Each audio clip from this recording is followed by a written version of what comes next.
আজ যাকে নিয়ে ভিডিও করতে বসলাম তিনি আর কেউ নয়, তিনি রূপম ইসলাম, রূপম দা রকস্টার। আজ তার জন্মদিন। এই রূপম ইসলাম কিন্তু ছোটো থেকেই এই রকস্টার ছিলেন না, হ্যাঁ। তিনি ছোটো থেকেই রবীন্দ্রসঙ্গীত চর্চা করেছেন এবং রবীন্দ্রসঙ্গীত শিখেছেন। তার বাবা মা দুজনেই ছিলেন কিন্তু সঙ্গীত অনুরাগী। সঙ্গীত অনুরাগী ইন দ্য সেন্স তারা দুজনাই কিন্তু মানে গান লিখতেন এবং গানে সুর করতেন।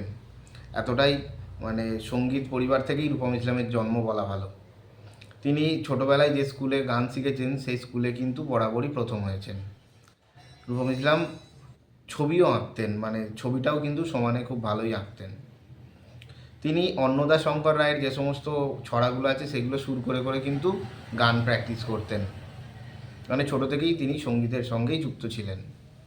তিনি কিন্তু স্টুডেন্ট হিসাবেও অত্যন্ত ভালো। আমরা জানি তিনি পরবর্তীকালে কিন্তু একটি স্কুলে ইংলিশের টিচার ছিলেন, দীর্ঘদিন কিন্তু সেখানে পড়িয়েছেন। রূপম ইসলাম সত্যজিৎ রায়ের খুব বড় ভক্ত ছিলেন। তার যে গুপি গাইন বাঘা বাইনের গান তার সব সময়ের পছন্দের তালিকায় থাকে, এটা আমরা জানি। রূপম ইসলাম কিন্তু মানে শুধুমাত্র সিঙ্গার বা সঙ্গীত শিল্পী তাই নয়, তিনি কিন্তু একজন লেখকও। তার লেখা উপন্যাস বা সাহিত্য বা কবিতার বই আপনারা কিন্তু পড়ে দেখতে পারেন। অত্যন্ত অত্যন্ত সুন্দর তিনি কিন্তু লেখকও। তারই সৃষ্টি কিন্তু ফসিলস ব্যান্ড আমাদের সকলের প্রিয়।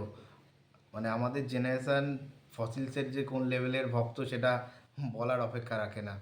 কেন হঠাৎ করে রূপম ইসলামের আমরা ভক্ত হতে গেলাম?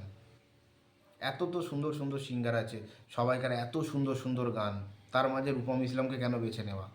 কারণ রূপম ইসলাম সবার থেকে আলাদা, তার গানগুলো সবার থেকে আলাদা। আমাদের ঠিক এইখানটাই লাগে গানগুলো। কেন লাগে? কারণ রূপম ইসলামের লেখা গানগুলো যখন শুনি তখন মনে হয় গানটা লিখেছেই আমার জন্য। প্রতিটা গান, সেটা যে গানই আমি পরপর যদি বলতে থাকি সারাদিন লাগবে, কিন্তু গান শেষ হবে না। মানে এত সুন্দর সুন্দর তার লেখা বা তার কম্পোজ করা বা তার সুর দেওয়া, সেই জন্যই আমরা রূপম ইসলামকে ভালোবাসি। এই রূপম ইসলামই কিন্তু একলা ঘরের মালিক।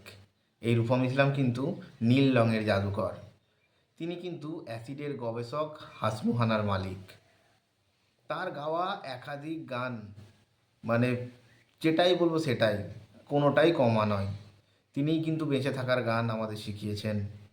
তিনি আমাদের কি বলবো, যখন আমাদের দেওয়ালে পিঠ ঠেকে গেছে তখন কিন্তু আমাদের বারবার তিনি বলেছেন যে একদিন তুমি পাত্তা পাবে, তোমার তত্ত্ব প্রমাণ হবে, স্বপ্ন সফল হবে তোমারও, তখন আমায় খুঁজতে পারো।